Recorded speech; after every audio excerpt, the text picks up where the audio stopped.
Bienvenue dans cette nouvelle édition du QG Week-end. Au sommaire, élection présidentielle ce dimanche en Tanzanie. Edouard Lowassa, ancien Premier ministre, fait figure de principal concurrent face au candidat du parti au pouvoir.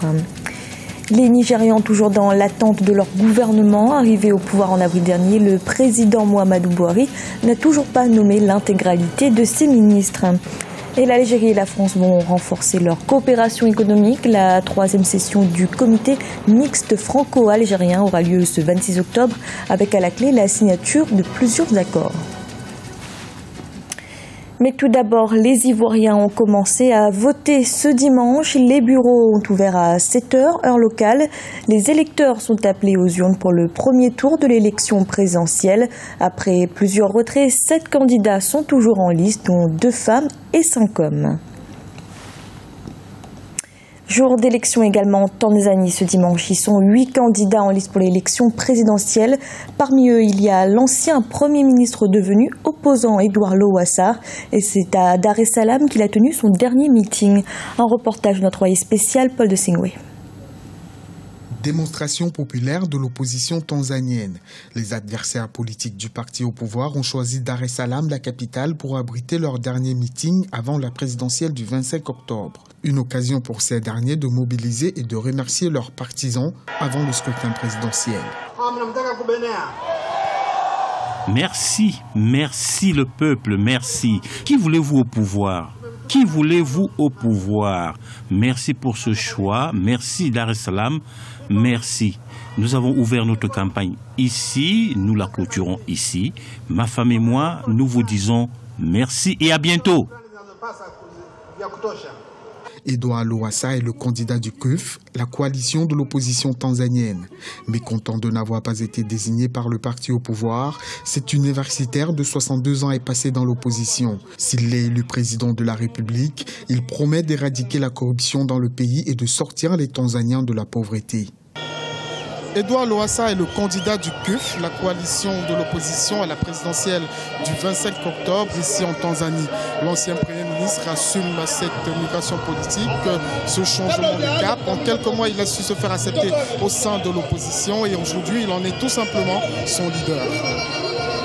Et journée importante pour le Congo également. Ce dimanche, la population est appelée à se prononcer par référendum sur le projet d'une nouvelle constitution. Un référendum qui, depuis son annonce, a soulevé la contestation de l'opposition. Le texte soumis au vote populaire pourrait permettre au président Denis Sassou Nguesso de briguer un 3e mandat. Au Nigeria, on ne connaît toujours pas la composition définitive du gouvernement. Début octobre, le président Muhammadu Buhari a soumis une liste de noms au Sénat qui devait les confirmer après audition. En attendant, cette situation ne rassure pas les investisseurs. Deogracias Aspodo. Les Nigérians toujours dans l'attente de la publication de la liste complète des membres du nouveau gouvernement. Récemment en visite officielle au Ghana, le président Muhammadu Buhari avait pourtant assuré qu'il formera son gouvernement au plus tard à la fin du mois de septembre. Une liste de 36 hommes et femmes a donc été soumise à la Chambre haute du Parlement nigérian qui n'a pas confirmé les nominations. Conséquence, le pays semble tourner au ralenti. Les activités économiques sont quasiment paralysées. Ce retard pose problème parce que nous sommes des êtres humains. Nous ne pouvons pas vivre au jour le jour. Nous avons beaucoup de factures à payer, le personnel et l'immobilier, surtout ici à Abuja, une ville très chère. Je crois donc qu'un gouvernement devrait être mis en place de sorte que le travail puisse commencer et booster les revenus de nos activités. Le Parlement nigérian devrait étudier puis valider le budget annuel du pays au cours du mois de novembre. Mais les discussions risquent de prendre plus de temps que prévu en raison de la nécessité de réduire un certain nombre de dépenses. C'est depuis sa prise de fonction, le président Buhari a initié des stratégies visant à dynamiser l'économie et maintenir le pays au rang de la première puissance économique du continent. La situation actuelle inquiète les investisseurs et d'autres acteurs. 2015 effectively, it's gone. Ce pays a connu des difficultés économiques tout au long de l'année 2015. Et à l'allure où vont les choses, notre économie baissera très rapidement. Malheureusement, beaucoup ne réalisent pas l'urgence de la situation, notamment l'exécutif et l'Assemblée nationale. Tout le monde fait comme si de rien n'était et cela me préoccupe énormément. Certains estiment que l'absence de gouvernement au Nigeria pourrait également avoir des incidences sur les flux commerciaux. Les importations alimentaires pour stimuler l'agriculture locale sont au point mort. Seule bonne note, le chef de l'État est resté déterminé à lutter contre la corruption qui avait longtemps handicapé la croissance économique du pays. L'Algérie et la France souhaitent renforcer leur coopération économique. La 3e session du comité mixte franco-algérien qui aura lieu le 26 octobre dans la capitale française sera l'occasion de signer plusieurs accords, notamment dans les domaines des transports, de l'agriculture et de la propriété intellectuelle. Ibrahim Ndiaye. L'Algérie et la France entretiennent des relations économiques séculaires.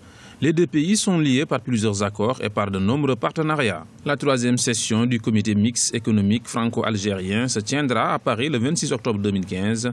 Établi en 2013, ce comité vise plusieurs objectifs. L'objectif, c'est effectivement de redynamiser la coopération algéro-française pour effectivement la hisser au niveau des potentialités. Bon, il y a eu pas mal d'accords depuis la dernière session. Il y a eu effectivement l'usine de Renault. On vient de signer il y a à peine une semaine un contrat pour la cimenterie. 8 accords seront signés dans les domaines des transports, de l'agriculture, de la propriété intellectuelle. Les relations algéro-françaises sont loin des potentialités entre les deux pays.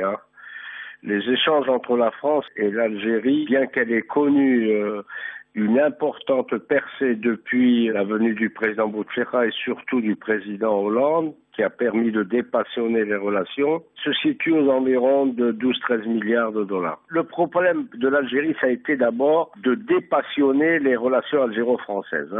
Je pense que le message du président Hollande, il y a à peine une année, et la venue du ministre des anciens combattants français à Sétif a permis déjà, parce qu'il y a des relations très très passionnées entre l'Algérie et la France. Un accord portant sur la mobilité des jeunes diplômés sera également signé entre les deux pays à l'occasion de ce rendez-vous économique.